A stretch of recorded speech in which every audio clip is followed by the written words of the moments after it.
I would encourage anyone of any age to take Prevagen because it can't hurt you and it can only help you, and it's helped me.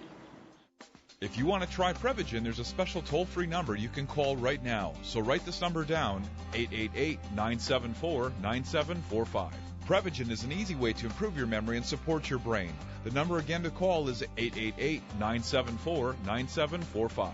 And I want to let you know that Mark is also arranging a very special offer available to listeners today. If you call in the next 10 minutes, you'll qualify to receive 2 free bottles of Prevagen when you buy 4. That's right, buy 4 and get an additional 2 bottles absolutely free. And by mentioning this program, you'll also receive free shipping and processing. So this is a fantastic offer. Now again, the number to call, 888-974-9745. 888-974-9745. Also, for everyone who orders today, you'll get a free copy of the Brain Health Guide. The Brain Health Guide will help you understand the latest new tips to improve your memory.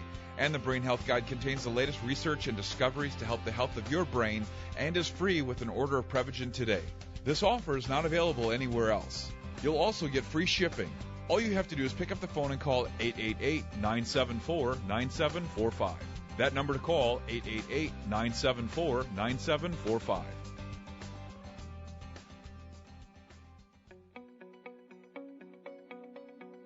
You've been listening to The Brain Health Show. This program is a paid advertisement for Prevagen, sponsored by Quincy Bioscience. The statements made in today's program have not been evaluated by the Food and Drug Administration. This product is not intended to diagnose, treat, cure, or prevent any disease.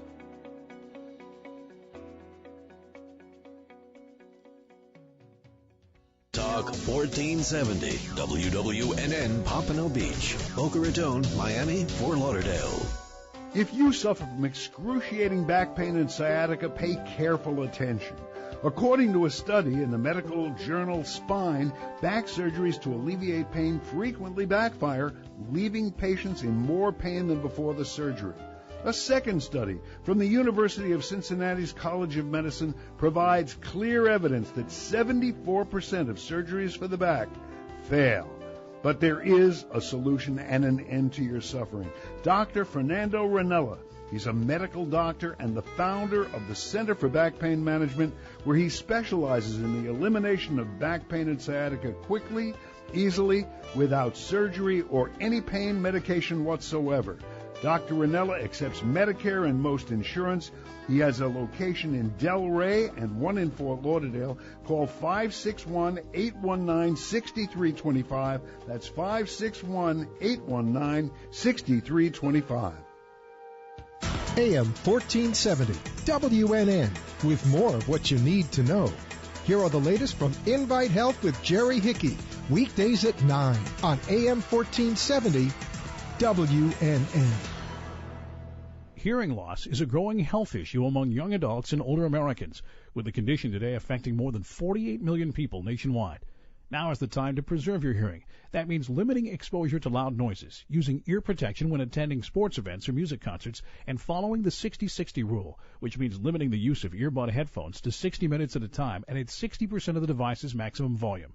Talk to a hearing healthcare provider or your physician and schedule a hearing test. It's also important to discuss hearing loss with your family and seek treatment. Common signs include turning up the volume on the TV or radio to the level that others find too loud, having trouble hearing people on the phone, or difficulty with following conversations in noisy environments. Hearing loss can affect your ability to stay connected to friends and family, contributing to social isolation, lower earnings, depression, dementia, and higher risk of falls. For more information about hearing loss and other ways to improve your health as you age, go to www.hearingloss.org. This has been a public service message from the Hearing Loss Association of America, High Health Innovations, and the station. What you want to know. What you need to know. Talk 1470, WNN. The opinions expressed on the following sponsored program are strictly those of the host, guests, and callers, and not necessarily those of the station, its staff, management, or sponsors. Welcome to the Golf and Travel Show, the place to fine-tune your swing, dress for the course, club, or cruise, and get tips on the best places to play and stay at the right price. Vacation or staycation, host Dan Shub, along with his expert co-hosts and guests, will tell you where to go. To play golf and vacation, that is. Now, here's Dan.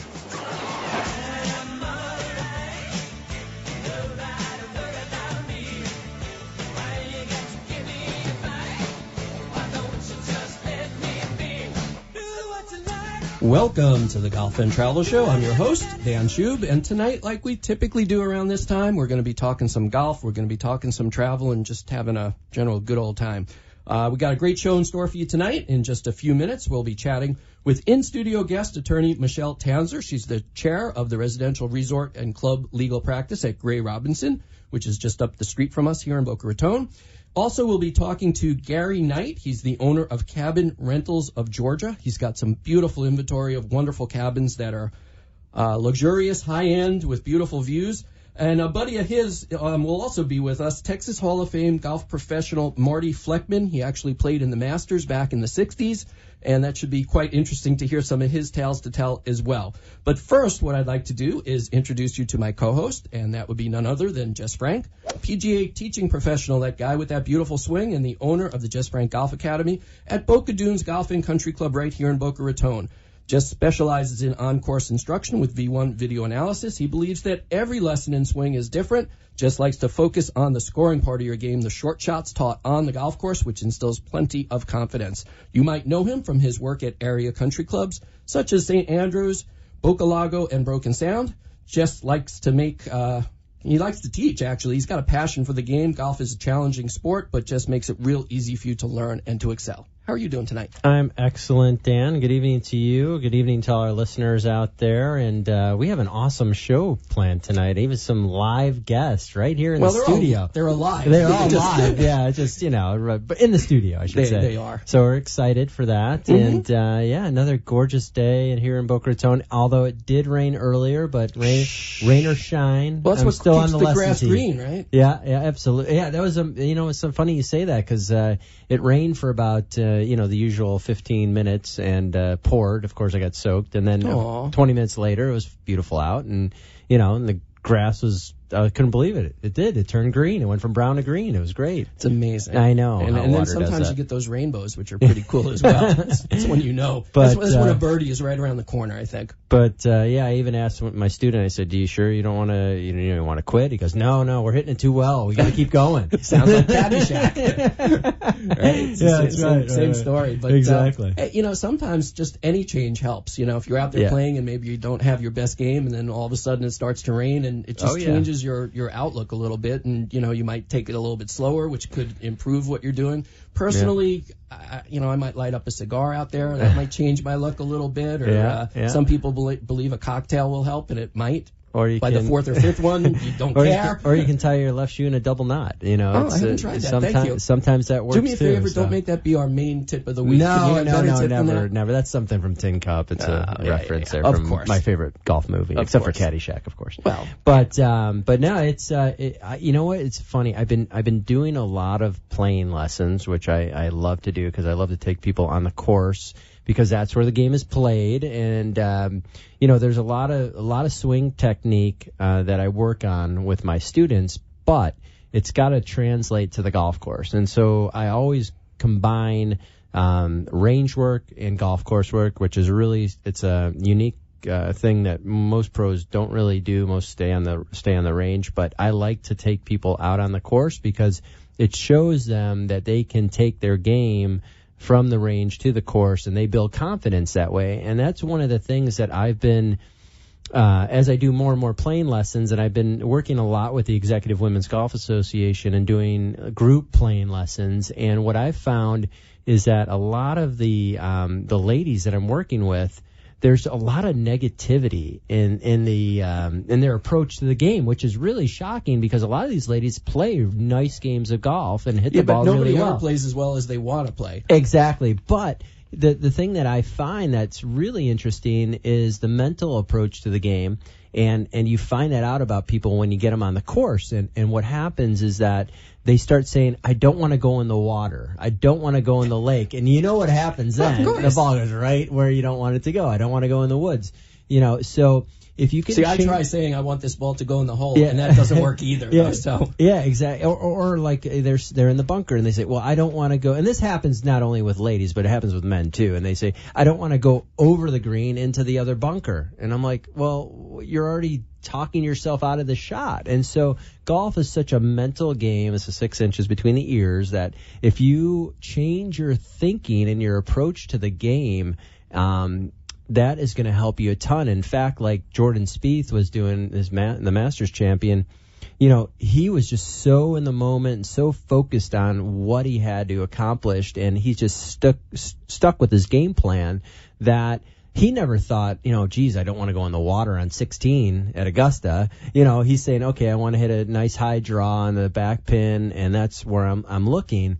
And he executes the shot. And so when I hear people talk about that, and a lot of it has to do just not knowing the club selection, and I find that very interesting, is that there's a lot of people who play 2-3 times a week, but still don't really know how to play. And so, and maybe they're new to the game, or they just never been shown. But that's why I like taking people on the course, because then they can say, well, do I really hit a pitching wedge here? Or I always hit a sand wedge from let's say I have a 50-foot or 60-foot chip. I said, no, let's chip with a 7-iron, get the ball on the green, let it run, like a putt. And you can, even if you miss it a little bit, it's still going to roll out. So yeah, course management is huge. And it's funny because I get results so much quicker that way. And they've already, these groups that I've been taking out, they go out and play on, another day or 2 other days, 9 holes and 18 holes. And they're already seeing their scores lower because of the fact that now they feel more confident out of the bunker, over the water, and they're thinking where they want to end, where they want to have the ball end, instead of, I don't want to go in the water, or I don't want to go in the trees. And sure enough, that's what happens. Now, if you're playing for money, of course, that's what you say to your playing partner, though. Hey, don't hit it into that water over there. Yeah. So I find that if you approach it in that sense, actually one of my favorite quotes and one of the favorite things I've ever heard or read is from Jack Nicklaus, and he always envisioned the ball at the end. So he envisioned the ball in the cup. Let's say he had a par 3, so he envisioned the ball in the hole, and then flying out or coming out of the hole, flying back to the tee box, and then envisioning his swing and how it works. So he reversed the process. And so I thought, 18-time major champion, pretty good player, won a lot of tournaments, finished top 10 a lot of tournaments, he was really successful.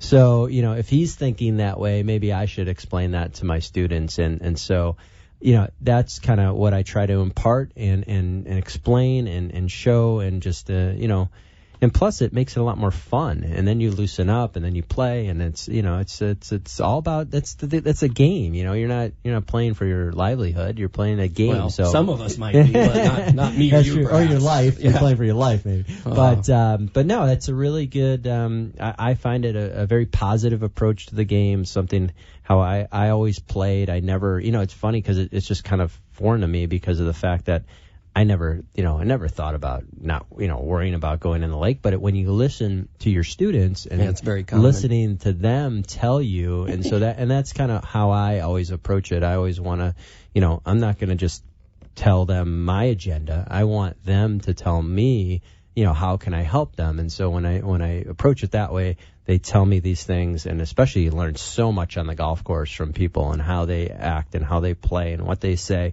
And just by relieving that pressure and stress, you hit the ball better, you enjoy your game more, and you just lower your scores, and that's the ultimate goal. Now, for one, well, what you're talking about is when someone comes for a lesson. Another thing that I've said many times, and I hear other people say all the time, when you're out there warming up at the range prior to going out to play, I don't want to hit too many shots because I'll use up all my good ones. Well, this is something I worked on with one of my students this morning.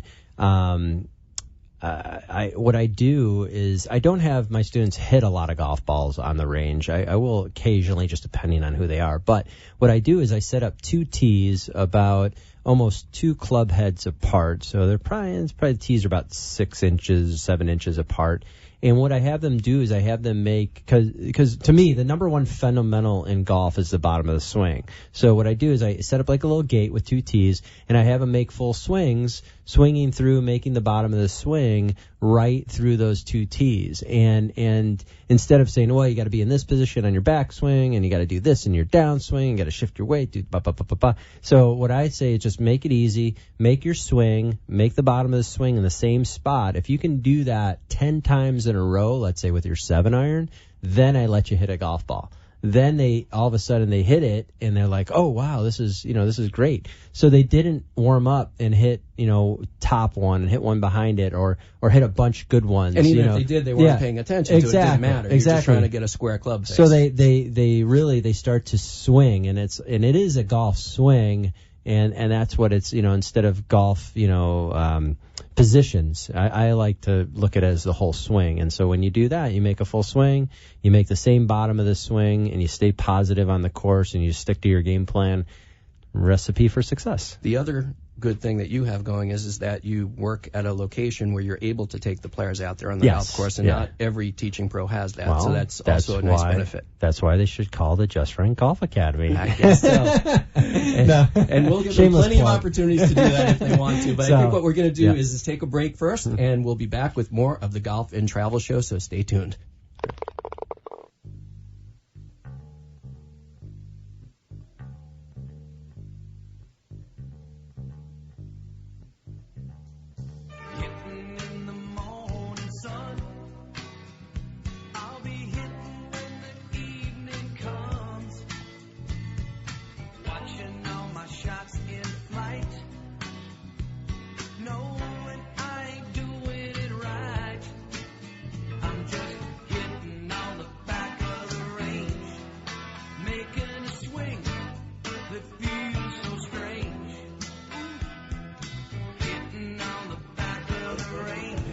And we are back. And for those of you who heard our tip earlier and you want a little more information, I'm going to throw it over to one of my favorite sponsors about that wonderful place that he teaches at, where you can get on-course lessons. So, absolutely. Jess, let everybody know. In the home of the Just Frank Golf Academy at Boca Dunes Golf and Country Club, where it's a great place to play. Located in Boca Raton with a par 72 championship course and a par 3 executive course, something for all skill levels. There's a lighted driving range with practice areas and a snack shop open till 10 p.m. It's a great place also to host a charity event or a golf outing. With a full-service catering facility with all banquet rooms overlooking the golf course, it's a perfect place for weddings, bar mitzvahs, anniversary parties, and any other catered events you may need. If you're looking to get into the game of golf, there are several teaching pros available for private or group lessons, and their friendly staff invites you to come see for yourself. So call the Pro Shop at 561-451-1600, extension 102. That number again is 561-451-1600, extension 102. For information and tee times, you can also visit their website at bocadunes.com. That's bocadunes.com.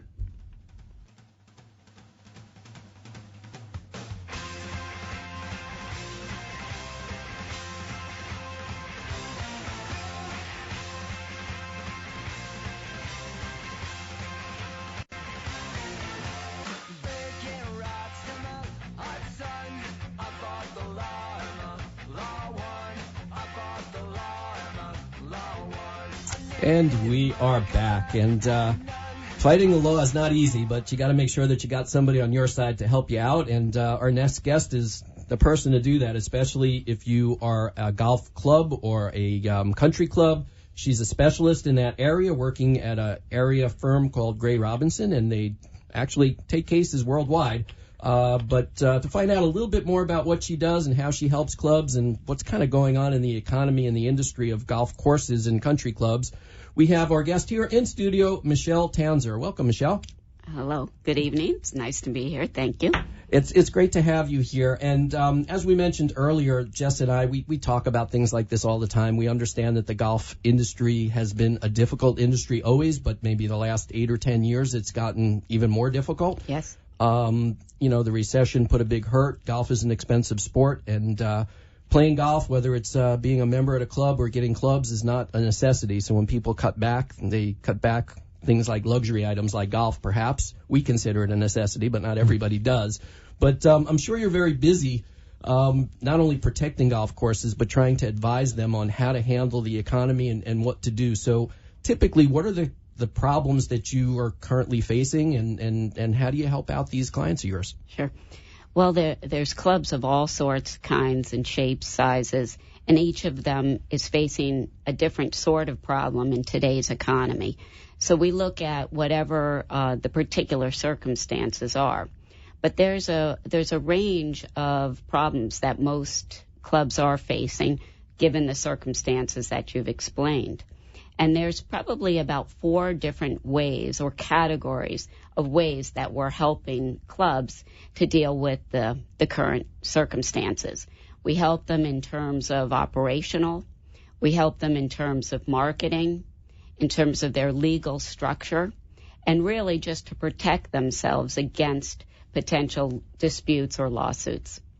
Now, the one thing, of course, that we're seeing more than anything is just trying to stay in business. Forget the lawsuits, but, membership declines and, the bills don't go down. They're still there to pay. Certainly. So in particular, private clubs, which we have probably too many of them because they build them to sell homes down here in Florida.